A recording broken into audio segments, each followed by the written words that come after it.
Hey guys, welcome back to my channel. My name is Mandy. If you're here for the first time, welcome to Life in the Mom Lane. I have a daughter. She is 1 year old. Her name is Isabella. And if you haven't met her yet, go and check her out in the past vlogs. We tried to do a Monday Madness today. It just did not work out. The girl was not in the mood to film today. So I actually had planned this video a while ago. I had uploaded it, but the sound was not great. So I'm going to do it again today. So today's video is a follow-up on Beautifully Broken. This is becoming unbroken, how to forgive yourself. I think that is something that is really important now that we know that we are imperfect and we're flawed. What do we do now? I feel like one of the biggest things is that we hold whatever it is over ourselves and we're not forgiving ourselves, which means we're not living fulfilled. And I want for you guys to live fulfilled.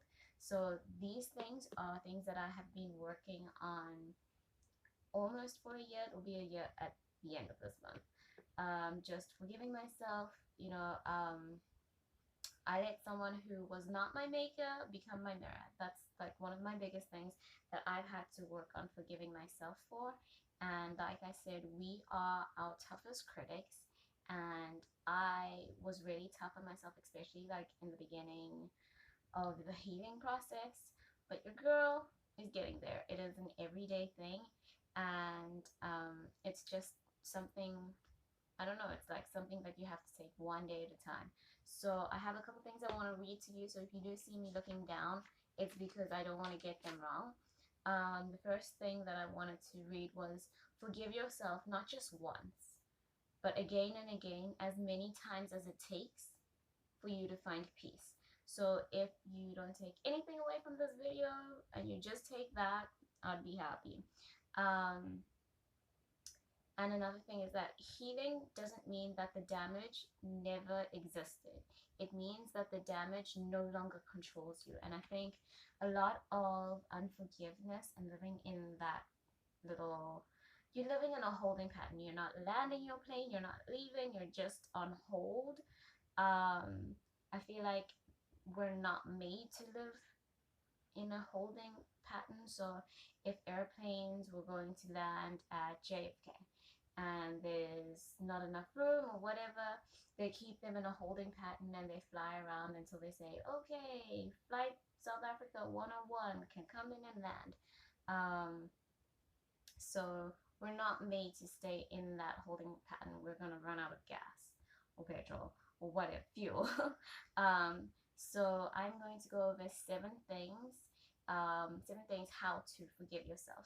So the first one is let go of the negative emotion. So the feeling of guilt, the feeling of hate, like that's my least favorite word, but sometimes that's what we feel towards ourselves. And the feeling of shame, we need to let that go, and it is like the first step. So that is my step number one. Step number two is something we actually talked about in Beautifully Broken. If you haven't seen that video, stop and go and watch that video, because sis, bro, dudes, it is a good one and it will really like make this make sense, and then come back to this video. So accept that you are not perfect. No one is.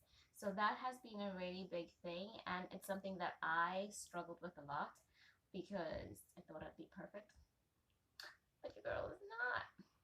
So yes, that was really hard. And then another thing is it's okay to let go of the memory. This one might be one of the biggest things, or the biggest reasons why we can't forgive ourselves, because when you replay the memory, our brain is hardwired to protect us. And when you are replaying that memory, you are actually reliving the moment. You are fooling your mind into thinking that it's actually happening again and again and again. And you're sending yourself into a situation of stress or whatever it is that you're not forgiving yourself for. So, we are not made to live in like survival mode. I feel like if you're constantly in stress, you're in survival mode. Our bodies are not made for that. Survival mode is meant for the time that you have to survive. So if it's a day, a week, but we're not meant to live in that 24/7 all year round. It's not healthy. So that was number 3. Number 4 is flip the situation around. Now, sometimes we will so willingly, okay, I'll talk for myself. I will so willingly give somebody else like advice and be like, yo, sis, you need to forgive yourself, you need to let it go. And if I were in the same situation, I would be giving myself the hardest time ever. So, flip the situation, and the advice that you would give to a friend, take it. Take your own advice.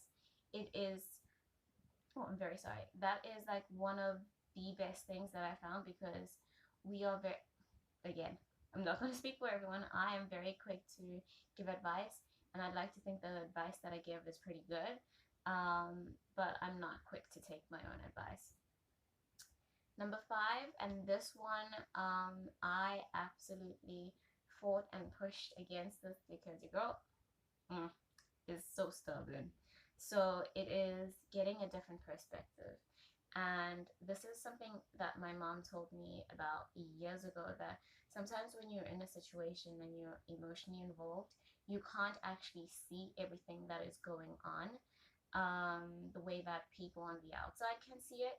And your girl forgot about this, living her best life. I knew better, and I was reminded of this 9 months ago, 10 months ago.